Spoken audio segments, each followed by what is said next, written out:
Nossa aula hoje versa sobre Napoleão Bonaparte, o general que, com sua influência, sua popularidade, sua capacidade de articulações, conseguiu se fazer imperador da França em 1804 e assim permaneceu até 1815, quando foi vencido e exilado.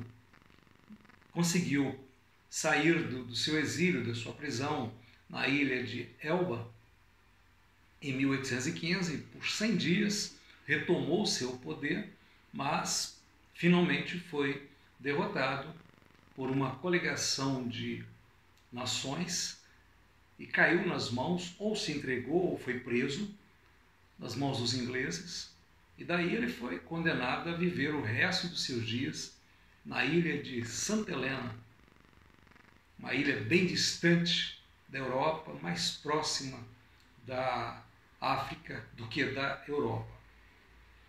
Este é Napoleão Bonaparte, nos seus trajes de imperador, como ele se fez fotografar, ou, melhor dizendo, se fez representar através de uma pintura de um grande artista na época. Aqui nós temos dois momentos de grandeza de Napoleão Bonaparte em seus momentos de glória. De um lado nós temos um dos palácios onde ele morou na França, porque não era um palácio só, havia outros, mas este era um dos seus preferidos, o palácio, eu acredito que o nome seja esse, Fontainebleau.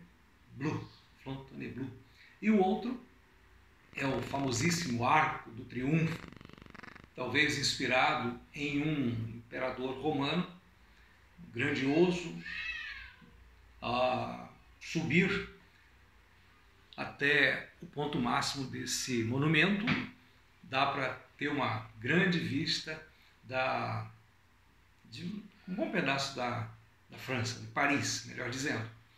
E este monumento era para comemorar as vitórias de Napoleão Bonaparte. Não ficou totalmente pronto na época dele. Ele começou e depois teve outras melhorias. E o castelo hoje esse palácio hoje é um museu que contém muitas coisas bonitas de Napoleão, bastante da sua história, biblioteca e outras peças. Napoleão Bonaparte se fez imperador. A popularidade de Napoleão era muito grande. Como general do exército francês, ele se sagrou vitorioso em muitas campanhas, mais de 40 campanhas militares. Então, a sua popularidade, o seu carisma, a sua inteligência e a sua habilidade, e também contando com os interesses de grandes empresários, políticos, antigos membros da nobreza francesa, Napoleão conseguiu, por meio de plebiscito, uma consulta popular, se fazer imperador da França. E ele obteve mais de 60% ou quase 60% de aprovação pelo povo francês. É claro que teve também opositores. Ninguém é unânime. A partir desse momento em que ele conseguiu esta aprovação, e ele que já era um homem de elevados poderes, de grandes carismas, de grande capacidade, tornou-se ainda mais poderoso. E durante o seu governo, não houve na Europa outra autoridade que sozinha, assim como ele, tivesse mais poder do que Napoleão Bonaparte, que tinha um projeto de governo. O seu projeto de mando era conquistar toda a Europa, ou pelo menos a maior parte do velho continente, para colocar debaixo do poderio do Império Francês. A ambição de Napoleão Bonaparte era muito grande.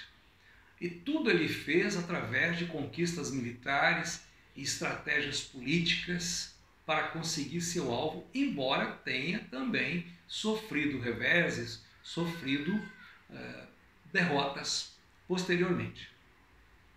Até mesmo restaurar a monarquia na França, embora não absolutista, Napoleão conseguiu. Isso, inclusive, foi visto como uma ameaça aos ideais republicanos e perigos para as bandeiras levantadas pela Revolução Francesa, como igualdade, fraternidade e liberdade, valores caros aos revolucionários, pois Napoleão também ele fazia com que todo o poder se concentrasse em suas mãos, poder, autoridade, decisões, resoluções, era tudo nas mãos dele. Ele era bem personalista. Napoleão, então, feito imperador e com tanto apoio popular e de outros poderosos, aproveitou aquele momento, distribuiu títulos de nobreza, principalmente aos membros de sua família, os quais foram nomeados para importantes cargos públicos. Concedeu também grandes privilégios aos membros da sociedade formada por ricos burgueses, militares de alta patente e antigos membros da nobreza francesa.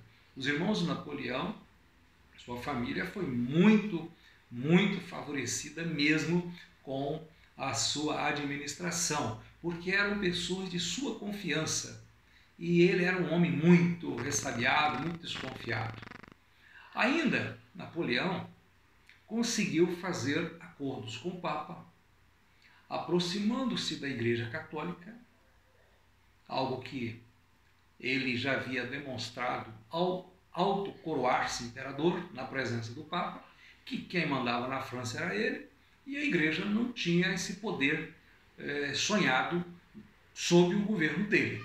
Então, embora ele não fosse um rei absolutista, e talvez até muito católico fervoroso, ele se tornou assim um homem de uma capacidade de articulação muito grande. Porque, embora não tornasse a religião católica como a religião oficial da França, porque a França se manteve Estado laico, ele obteve prestígio entre os franceses porque ele fez com que a religião católica, embora não fosse a religião nacional, também era a religião de maior adeptos da maioria francesa. Então ele se tornou muito popular e assegurou para si, nesse acordo que ele fez com o Papa, os bens, terras que a França havia tomado da Igreja Católica, esse eles não devolveu não. Mas ele ampliou certas vantagens e o Papa poderia consagrar os bispos, mas quem os nomearia era Napoleão, que também permitia do erário público, isso é, do dinheiro público, tirar sustento para os bispos católicos. Ampliar fronteiras, uma gula danada. Napoleão era inteligente, exímio estrategista militar, astuto, um verdadeiro gênio no comando de exército, da marinha, as forças bélicas sob o seu comando. Todos reconhecem a capacidade militar e de estrategista de Napoleão. Todos concordam que ele foi um gênio. E ele usou tudo isso. Então, usando destas forças militares, Bonaparte buscou expandir os domínios da França sobre outros territórios e sobre outros países vizinhos, porque ele procurava, com isto, fortalecer ainda mais a França, favorecer a sua economia, propor e lutar para o fortalecimento militar, algo que ele conseguiu, e levar também para outras partes do mundo muitos valores obtidos com a Revolução Francesa que aconteceu antes dele. O que, aos olhos de outros monarcas absolutistas, ainda reinantes, cabeças coroadas da Europa, isto apresentava para eles como ameaça, essas atitudes de Napoleão Bonaparte. Então, esses países, Rússia, Áustria, Prússia, Espanha e outros, como a Inglaterra, que não era absolutista, mas era uma monarquia, se juntaram, tiveram muito receio de Napoleão. Mas é inegável que, sob o comando de Napoleão, a França se tornou rica, poderosa, conquistadora, militarizou-se, suas forças armadas se tornaram as mais poderosas da Europa e Bonaparte se tornou o líder mais influente no continente europeu. Isso, claro, ao custo de muito sangue derramado, de muitas mortes de inimigos e de soldados franceses tombados nas guerras napoleônicas. Isso também provocou um certo desgaste na imagem de Napoleão, mas, claro, guerra é guerra, e as guerras se fazem com conquistas, com perdas, com mortes, com sangue, com ferimentos, coisas assim. Então, a Europa também, que por muito tempo na sua história batalhou, lutou, teve guerras, estava acostumada com isso. O mapa ao lado mostra a ampliação do Império francês. As partes riscadinhas que se pode ver ali, né? Aqui, aqui, ali assim, lá. Essas partes mostram o Império Francês, que já era um grande território na Europa. Aqui, ó, a França ampliando. E este risco aqui assim que a gente vai ver, e depois posteriormente, é o famoso bloqueio continental imposto por Napoleão para isolar a Inglaterra, que sempre foi uma pedra no caminho de Napoleão. A Inglaterra já era uma grande potência, a Revolução Industrial começou lá e a Inglaterra estava avançada à frente de muitos outros países. Então o projeto de poder de Napoleão Bonaparte, como também dos grandes empresários e políticos franceses, era fazer da França a nação líder, a nação mais poderosa em todos os aspectos da Europa. E quando um homem consegue grandes vitórias em seus empreendimentos, ele obtém também apoio popular, apoio dos políticos, admiração e ainda mais poderes. Napoleão era um comandante militar vitorioso. Tinha adquirido fama ao longo de muitos anos como soldado. Embora não fosse invencível, ganhava muitas batalhas e se tornava vitorioso em suas campanhas militares. E vencendo se tornava cada vez mais ambicioso, pois queria ser o senhor da Europa ocidental e também, quem sabe, incluir a Europa oriental. Então Napoleão Bonaparte tentou isolar a Inglaterra com um bloqueio continental, como nós vemos no mapa e pode ser visto naqueles riscos em que ele estabelece. Essa estratégia que acabou provando ser ineficaz para Napoleão, pois os ingleses se mostraram bastante astutos, capazes de superar as manobras de Napoleão. Ele sabia que era importante para o seu projeto de poder tornar a Inglaterra isolada. Então, neutralizar a Europa era algo essencial para que Napoleão obtivesse seu alvo, dominar a Europa. Então, o mapa a seguir mostra o bloqueio continental imposto por Napoleão num decreto que foi assinado em 1806 em Berlim, algo que favoreceu muito ao Brasil, isto é, o bloqueio continental favoreceu muito ao Brasil, que ainda era colônia de Portugal. Porque no seu caminho rumo à sua emancipação, este bloqueio caiu bem para a colônia, posto que com o bloqueio a família real e a corte portuguesa acabaram fugindo para a colônia brasileira. E para isso contou com o apoio da Inglaterra, que não era boba, procurava novos mercados para a venda de seus produtos e também para conseguir matérias-primas. Então, com a vinda da família real portuguesa e a sua corte para a colônia brasileira, o rei de Portugal não iria querer ser colono. Ele era rei, não é? Ele era rei. Então, o reino transferiu-se para cá e a colônia brasileira foi elevada a Reino Unido com Portugal. E depois, com Dom Pedro I, foi proclamada a independência em 1822. Então, nesse mapa, percebe-se o que foi o bloqueio continental decretado por Napoleão Bonaparte.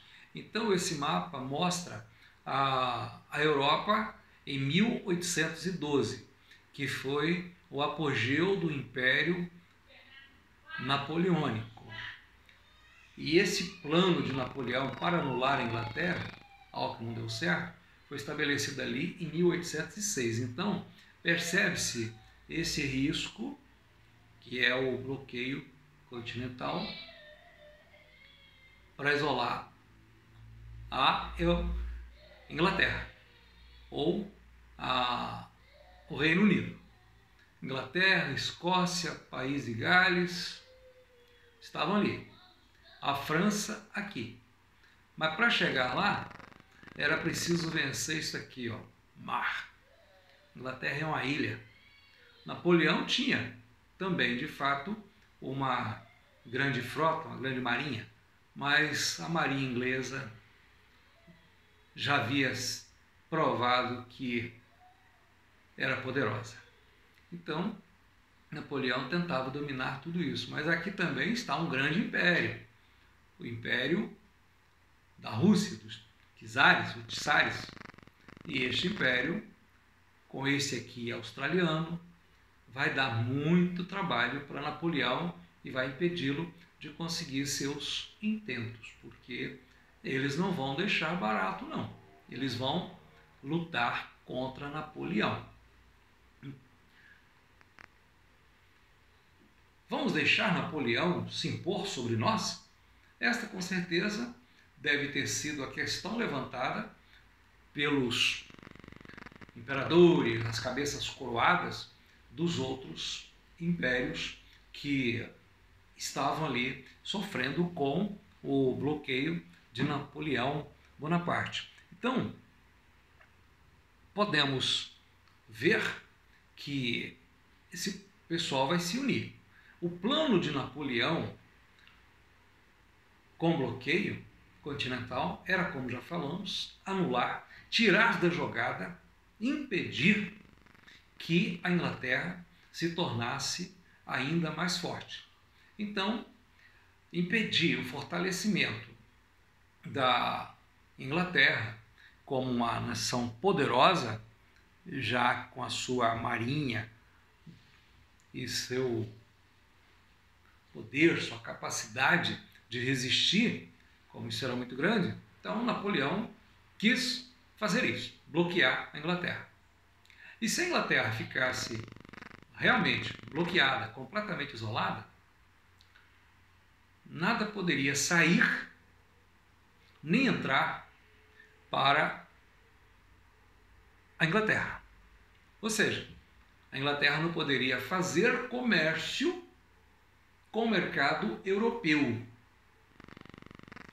o que teria deixado as finanças inglesas arruinadas. Todavia, não foi isso que aconteceu. Por quê? Porque outros países dependiam grandemente dos produtos industrializados da Inglaterra. E o contrabando correu sem que o governo de Napoleão pudesse impedir com eficiência algo que ele queria, isolar a Inglaterra.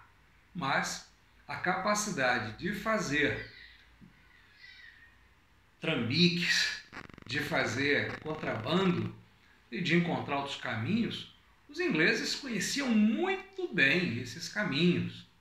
Tinham amigos, eram parceiros de outros governos. Então os ingleses conheciam, exploravam outras vias comerciais, como as colônias espanholas, a colônia portuguesa na América do Sul, que é o Brasil, com os quais fazia seu comércio e se enriquecia ainda mais e matava de raiva a Napoleão.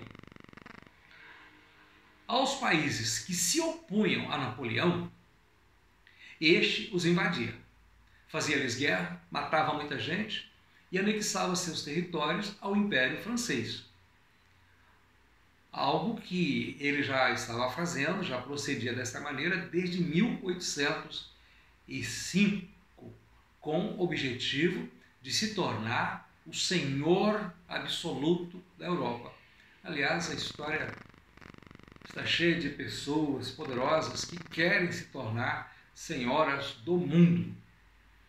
Mas os outros povos se levantaram contra o plano ambicioso e grandioso de Napoleão Bonaparte e foram se unindo ao longo dos anos, unindo suas forças contra as investidas do imperador francês, ainda que isto custasse lutas, sofrimentos, derramamento de sangue e muita morte. Rússia. Aqui não, Napoleão. Em 1810, o Império Russo resolveu romper com o bloqueio continental decretado por Napoleão, que, por sua vez, resolveu revidar e dar um castigo na Rússia imperial e no seu czar, ou czar, que é o nome dado ao título do imperador russo. A Rússia dependia grandemente, por ser um país profundamente agrícola, dependia muito, mas muito mesmo, dos produtos industrializados da Inglaterra. Então, o imperador russo falou nos seus botões: aqui não, Napoleão.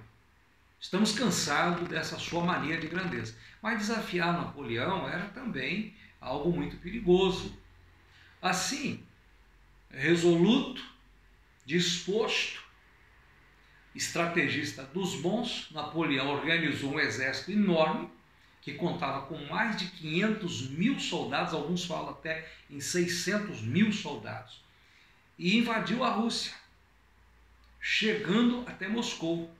Mas os russos iam deixando o inimigo entrar no seu território, abandonando tudo, destruindo tudo que pudesse ser pilhado como valores, destruía comida. Então, os franceses foram entrando e os russos foram fugindo, mas os franceses também perceberam que ia faltar água, ia faltar alimento, os animais cansados, os soldados também cansados, então isso iria trazer complicações para o imperador francês. Isto custou um preço muito elevado, ou seja, a invasão dos franceses na Rússia custou muito caro para eles. Por quê? Porque o exército de Napoleão foi vencido pela fome, pelo rigoroso inverno da Rússia e pelo esgotamento de seus soldados. Da multidão de soldados que lutaram contra a Rússia, somente conseguiram voltar vivos e bastante estrupiados para a França mais ou menos 100 mil homens, o que tornou Napoleão menos popular também em seu país. Em vista dessa derrota dos franceses, juntaram-se, aproveitando a oportunidade, uma coligação de nações contra Napoleão. Isto é, os ingleses, os russos, os austríacos e os prussianos. Eles se juntaram e derrubaram Napoleão do seu poder em 1814, 1815, entre 1814 e 1815. E o mantiveram preso na ilha chamada Elba, perto da Itália, de onde Napoleão também conseguiu fugir em 1815 ainda. E, embora ele tenha conseguido fugir de lá, e também com a sua popularidade, Napoleão foi novamente vencido. E dessa vez ele foi exilado em um lugar ainda mais distante da Europa, a ilha de Santa Helena, no Atlântico Sul, bem perto da África, uma possessão da Inglaterra. Napoleão, como ele era muito popular, tinha fama de grande comandante, nessa fuga de Elba ele conseguiu reunir um grupo de soldados apoiadores dele, e quando o rei Luís XVIII, que estava no poder, mantido ali pelas nações coligadas com Napoleão, ele mandou que esse exército fosse combater Napoleão, mas esse exército passou para o lado de Napoleão. E Napoleão aproveitou-se disso, tomou de novo o poder, botou o rei Luís XVIII para fugir e ocupou o palácio e governou por 100 dias, que é chamado o governo de 100 dias de Napoleão. Mas Napoleão, agora, fugido da ilha de Elba e acreditando poder retornar ao seu trono imperial e reorganizando o seu exército, e realmente ele conseguiu reaver seu poder, reaver seu trono, continuar imperador da França, mas durou pouco mais de 3 meses. Então, nesse momento em que Napoleão estava no poder novamente, mas tentando consolidar o seu poder, uniram-se contra ele novamente a Rússia, a Prússia, a Áustria e a Inglaterra. E nessa coligação, numa batalha chamada Batalha de Waterloo, em 1815, lá na Bélgica, venceram Napoleão. Uns dizem que Napoleão se entregou aos ingleses, acreditando que seria bem tratado e que poderia permanecer nos próprios territórios ingleses na Europa. Mas os ingleses e os demais mandatários europeus sabiam o quanto Napoleão era perigoso, o quanto era inteligente, então quiseram que ele fosse para um lugar bem mais distante. Então, quando foi derrotado militarmente, Napoleão já não representava mais os interesses daqueles poderosos franceses, financistas, políticos, nobreza, gente rica, Então, aqueles que já não tinham mais interesse na sua participação, aqueles que antes, no início, o apoiaram e deram chance de ser bem-sucedido, porque Napoleão não se fez sozinho, ele se fez com apoio popular, com apoio de soldados que morreram sob seu comando e também com apoio de políticos e de outras pessoas ricas da mais alta estirpe da sociedade francesa. Então, eles já não viam Napoleão com os mesmos olhos de outrora. Napoleão mostrou em suas campanhas e nas suas estratégias políticas querer tudo que pudesse abocanhar e tudo que ele pudesse manter debaixo do seu domínio, e ele queria ainda manter, sustentar um regime militarista. Ele era militar, ele tinha gosto por batalhas, por guerras, por comandar, por fazer investidas e conquistar outros povos. Então, ele gostava disso. Mas essa sua evidência com o militarismo, isso também trazia muitas perdas para as famílias, porque ceifava as vidas de milhares de homens franceses, jovens, alguns nem casados, outros mal tinham se casado, mas tinham que estar nas lutas, na guerra. Então isso acabou esgotando famílias e outros grupos, além de aumentar os gastos públicos, pois guerras exigem muitos recursos, muitos investimentos, e quem perde a guerra normalmente paga a conta, que não é pequena. Nem tudo era guerra. No seu governo, Napoleão também fez coisas boas. Procurou acabar com o feudalismo em diversos territórios onde ainda vigorava esse sistema. Na Rússia durou até 1861, foi quando aboliu-se a servidão. Cidadãos livres, igualdade de distribuição de terras, eram valores bem franceses. Também foi estimulada a produção e o comércio da França. A educação gratuita foi profundamente promovida e sustentada pelo Estado, que visava acabar com o analfabetismo para ter cidadãos capacitados para servir a nação. Ainda Napoleão conseguiu internamente na França, por algum tempo, manter controle sobre os conflitos e dar estabilidade ao governo. E ainda que seja por um pouco de tempo, ter estabilidade, ter paz, ter tranquilidade é algo que se valoriza muito para qualquer um. Mas talvez a maior conquista de Napoleão, e dizem que ele considerava isso a sua maior vitória, foi a aprovação de um Código Civil muito avançado para a época e até hoje imitado por alguns países, como o próprio Brasil.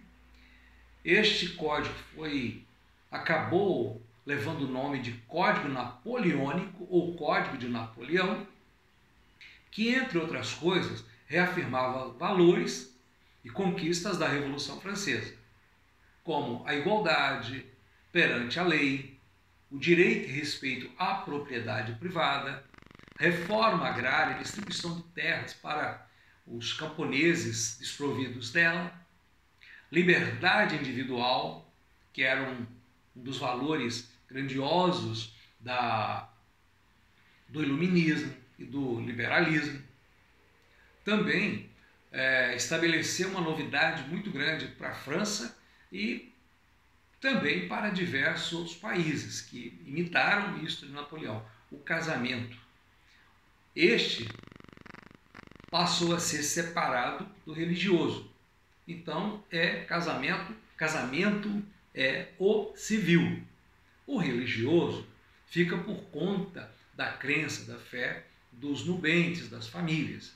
Mas o casamento que vale para a sociedade civil é o casamento civil.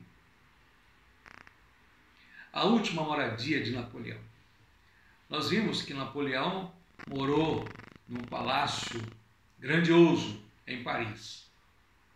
Agora, o homem que se fez imperador da França aos 35 anos de idade, depois de uma vitoriosa carreira militar iniciada, segundo alguns, aos 10 anos de idade, e que aos 16 já era oficial do exército francês, morreu aos 52 anos de idade, sem poder, despido de glória, esquecido e prisioneiro na ilha de Santa Helena, onde morou contra a sua vontade, nos seus últimos dias de exílio e prisão na casa que está aí ao lado, 6 anos após ter sido levado para lá. Ou seja, ele foi transportado para essa casa em 1815 e aí viveu até 1821, quando morreu privado de muitos privilégios que outrora ele possuiu. Então, há um certo dito popular em que diz assim: quem muito quer acaba não tendo nada. E tem um outro que também expressa bem isso na vida de Napoleão. Quem quer segurar muitas coisas com suas mãos acaba não conseguindo segurar nada.